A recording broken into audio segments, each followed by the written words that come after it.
Hi రైతు సోదరులారా, మనం ఈ వీడియోలో పురుగు, నల్లి, దోమ గురించి తక్కువ ఖర్చులో వీటిని ఎలా నివారించాలా అనే దాని గురించి వివరిస్తానని చూడండి.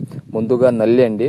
ఈ నల్లి అనేది మిర్చిలో ఏర్పడితే కింద ముడత వస్తుందండి. కింద ముడత వల్ల మనకు చేనులో దిగుబడి తగ్గడానికి ప్రధాన కారణం అవుతుంది. అసలు ఈ నల్లిని ఎలా ఏర్పడుతుంది, ఏర్పడినాక దీనికి మనం ఎలా నివారించుకోవాలా అనే దాని గురించి ముందుగా వివరిస్తా చూడండి. నల్లి అనేది ముందుగా మనకు ఎంటర్ అయిన తర్వాత గుడ్లు పెట్టడం అనేది స్టార్ట్ అవుతుందండి. మనం ముఖ్యంగా నల్లి డ్యామేజ్ చేసిన దానికంటే ముందు ఈ గుడ్లు పెట్టినప్పుడు కానీ మనం మందు కానీ స్ప్రే చేసుకోగలిగితే నల్లి అనేది పూర్తిగా ఎంటర్ అవ్వకుండా మనం నివారించుకోవడానికి ఉపయోగం ఉంటుందండి. ఈ మనకు నల్లి అనేది రెండు రకాలండి. ఎర్ర నల్లి లేదా తెల్ల నల్లి, పసుపు నల్లి అంటాము. సో ఈ నల్లి అనేది మనకు చేనులో గుడ్లు పెట్టినప్పుడు మనకు ఈ గుడ్లను కానీ మందు కొట్టుకోగలిగితే, గుడ్లను పూర్తిగా నివారించుకోగలిగితే ముడత అనేది రాదండి. మిర్చిలో ముడత రావడానికి ప్రధాన కారణం ఇవండి. ఎట్లా ఉంటుందంటే మనకు కింద ఆకు అనేది ముడుచుకొని ఉంటుందండి. కింద ఆకును చూడగలిగితే ఈ విధంగా పూర్తి ముడుచుకొని ఉంటుందండి. సో ఇది ఎంటర్ అయినప్పుడు మనం కింద ముడతని గుర్తిస్తాము. సో మనకు ముందుగా మేడిన్ అండి, జపాన్ టెక్నికల్ ఇది. మనకు ఈ మందు కానీ బయోస్టాండ్ వాళ్ళది ఈ మందు కానీ మనకు ఎకరాకు 300 ml నుంచి 400 ml కొట్టగలిగితే గుడ్డు స్టేజ్ని పూర్తిగా నివారిస్తుందండి. గుడ్డుతో పాటు నల్లిని కూడా నివారిస్తుంది. సో మనకు మిర్చిలో ముందస్తుగా ఈ మేడిన్ అనే మందు వాడుకోండి. నల్లి జాతితో పాటు గుడ్డు స్టేజ్ని కూడా మురిగించే మందులో ద బెస్ట్ ఆప్షన్ అండి. తక్కువ ఖర్చులో రైతుకి మంచి ఉపయోగం అండి. సో ఈ మందుని మీరు వాడగలిగితే చేనులో మనకు తక్కువ ఖర్చులో పెట్టుబడి తక్కువతో మనకు ఈ ప్రాబ్లం గుడ్డుని, నల్లిని రెండింటిని నివారించడానికి ఉపయోగపడుతుంది. తర్వాత మనకు వచ్చేసి తెల్లదోమ అండి.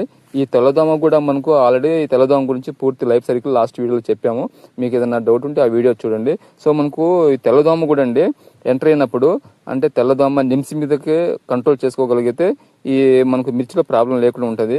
దానికి నల్లికి, తెల్లదోమ, నిమ్స్కి రెండింటికి పనిచేసేది ఒబెరాన్. ఇది ఎగిరేదోమ మీద పనిచేయదండి.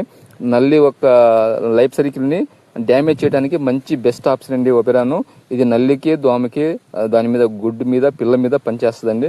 సో మనకు మిర్చిలో ప్రధానంగా ఒబెరాన్ అనేది 1-2 సార్లు కానీ వాడుకోగలిగితే మన మిర్చిలో వచ్చే వైరస్ని కానీ అంటే వైరస్ కారకాలు వాటిని కంట్రోల్ చేస్తే, వైరస్ని కాదని వైరస్కి సంబంధించిన కారకాలు అంటే తెల్లదోమ, పిల్లదోమ మీద, దాని నిమ్స్ మీద, అలాగే నల్లి మీద పనిచేస్తుంది. సో మనకు ఒబెరాన్ అనేది 2-in-1 గా పనిచేస్తుంది. ఇది కూడా మీకు ఎకరాకు 800 నుంచి 900 కాస్ట్ ఉంటుందండి. మనకు ఇది కూడా బెస్ట్ ఆప్షన్ వాడుకోవచ్చు. నెక్స్ట్ మనకు వచ్చేది ఏంటంటే పురుగు అండి. పురుగు కూడా సేమ్ అండి. అది కూడా మనకు లైఫ్ సైకిల్ ఫస్ట్ ఏదైనా సరే గుడ్డు మీద నుంచి స్టార్ట్ అవుతుంది. మనం ఆ గుడ్డు నుంచి స్టార్ట్ అయినప్పుడు స్టార్టింగ్ నుంచి కానీ మనం ఆ గుడ్డు మురిగిపోవటానికి కానీ మనం మందు వాడుకోగలిగితే 300 రూపాయల్లో మన చేనులో పురుగు అనేది రాకుండా చూసుకోవచ్చండి. కానీ మనం స్టార్టింగ్ అట్లా వాడము. దీని లైఫ్ సైకిల్ ఇట్లా ఉంటుందండి. లద్దె పురుగు అనేది ఆకు అడుగు భాగాన గుడ్లు పెడుతుంది. సో మనకు 2 పొరల్లో ఏర్పడుతుంది. దానికి కూడా మనకు నివారించుకోవడానికి బెస్ట్ ఆప్షన్ ఏంటంటే క్యూరోక్రాన్ అండి.